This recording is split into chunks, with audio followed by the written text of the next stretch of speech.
Ils sont terrifiants. Il n'y a pas d'autre mot. L'équipe de France est terrifiante. Victoire de l'équipe de France face à la Suède. Le récital auquel on vient d'assister, c'est méchant. En fait, ce soir, il y a trop de trucs à dire sur trop de joueurs. Là, ils sont dans un jeu vidéo, en fait. Ils font ce qu'ils veulent. Lui, je sais pas à combien de buts il va terminer la compétition. Lui, il est complètement fou.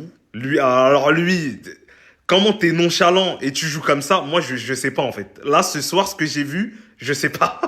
Les trois, ils te font des combinaisons sur corner. Mais ils s'amusent, en fait. Alors, ok, en face, c'était la Suède. La Suède, c'est pas ouf du tout. Mais les gars, quand même, il y a des certitudes dans cette équipe de France. Et à tous les postes, en plus. Quand tu vois Dayo Upamecano, j'arrive avec une vidéo pour lui, vous inquiétez pas. Mais quand tu vois le niveau de Mbappé, le niveau de Dembélé, le niveau d'Olysée, le niveau de Tchouaméni, eh, en fait là c'est trop. Là, ce soir, le récital, première mi-temps, deuxième mi-temps, waouh, waouh, waouh, waouh.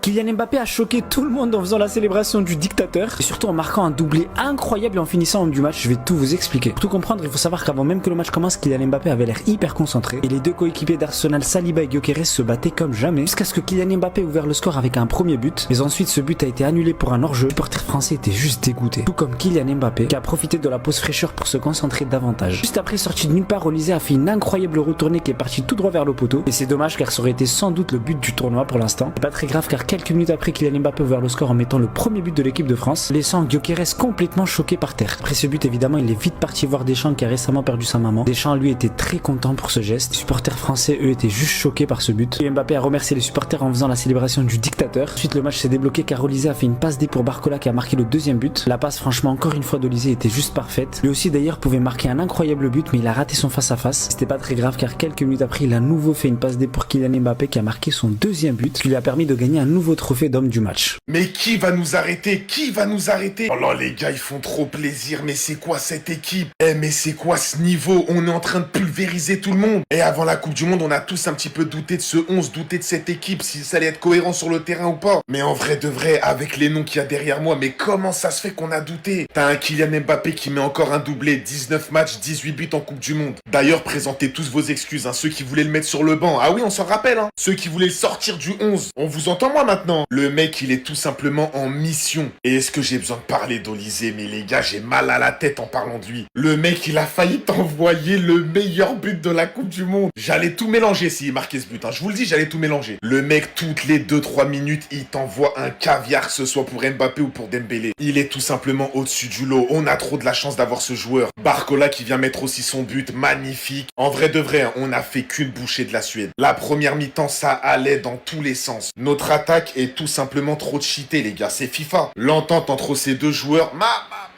mais j'ose imaginer s'ils jouent ensemble au Real, mais mia.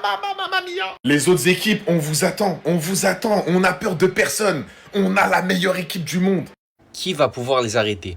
Parce que comme c'est écrit en haut, ils sont totalement injouables. Aujourd'hui, encore une victoire, 3-0 de l'équipe de France face à la Suède dans ce 16e de finale. Doublé de Kylian Mbappé, but de Bradley Barcola. Et franchement, quand on voit que 3-0, mais quand on a vu le match, on se dit très sincèrement que 3-0, c'est plus que gentil parce que franchement, la France aurait dû aggraver le score, mais 10 fois plus que ça. Entre Olysée qui met des retournettes sur le poteau, des Dembélé qui sont à deux doigts de mettre une lucarne, franchement, on n'est pas passé très loin de la correction pour les Suédois. Je pense même à Adrien Rabiot qui a fait beaucoup de frappes. Le gardien a fait beaucoup d'arrêts. Il y a eu un poteau aussi, je crois, de Rabiot, si je dis pas de la merde. Mais en tout cas, l'équipe de France, elle est beaucoup trop forte sur ce tournoi. Même la défense, Upamecano, Saliba, c'est beaucoup trop fort. Et même aujourd'hui, on l'a vu avec Digne, qui a été aujourd'hui très bon. Et on ne faut plus remettre Hernandez. On a compris, par contre, le seul bémol de cette équipe, je pense que c'est Jules Koundé. Il l'a montré encore aujourd'hui. C'était très compliqué pour lui offensivement, parce que défensivement, on n'a pas eu grand-chose à faire. La France affrontera le Paraguay samedi à 23h. Honnêtement, de ce qu'on a vu de la France et du Paraguay sur ces sèmes de finale, c'est totalement abordable pour la France. Mais attention quand même. Cette équipe de France est plus forte qu'en 2018. Cette équipe de France est plus forte qu'en 2022.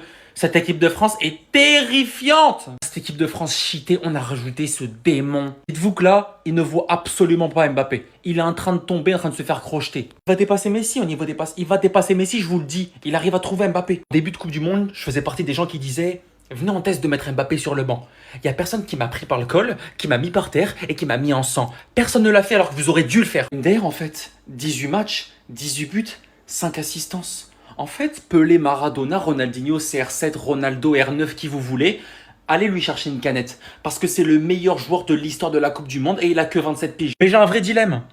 Qui est-ce qui peut inquiéter l'équipe de France en 2026 ? Qui est-ce qui peut titiller l'équipe de France en 2026 ? Parce que le seul point faible de l'équipe de France, c'est les latéraux. C'est tout. Laisse un petit espace, but. Faute d'inattention, but.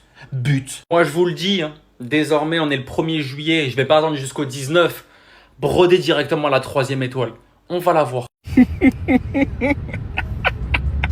Non les gars, je rigole seul. En fait, qu'est-ce que vous voulez que je fasse? À part rigoler seul, en fait, quand tu vois cette équipe de France, ça fait tellement longtemps que j'ai pas pris autant de plaisir à regarder les Bleus. Tu sens une véritable équipe, un esprit d'équipe intact. Quand tu vois Olysée s'amuser en électron libre, mettre des passes décisives, en veux-tu en voilà. En fait, là, il a mis son costume. Il servait des caviars comme au Ritz-Carlton. Il était en nœud papillon que il distribuait à ses amis. Galette sur Barcola, galette sur Mbappé. Quand tu vois le niveau de Mbappé qui permute, qui est toujours en mouvement, qui va vers l'avant, qui va en profondeur quand il faut aller en profondeur. Mais les gars, mais en fait, qui peut nous arrêter? Quand c'est pas Mbappé, c'est Olysée. Quand c'est pas Olysée, c'est Dembélé. Quand c'est pas Dembélé, c'est Barcola. En plus, tu penses qu'il n'y a que notre attaque, mais il n'y a pas que notre attaque. Parce qu'aujourd'hui, à l'heure actuelle, je préfère être en prison à Alcatraz que être entre ces deux mecs. Parce que Saliba, il est méchant. C'est ton coéquipier. Qu'est-ce qu'il a fait subir à Gyökeres ou Pamecano? Il lui mettait des gifles. J'ai jamais vu ça de ma vie, la violence en fait. Non les gars, cette équipe de France, c'est 10 sur 10. 10 sur 10 en fait.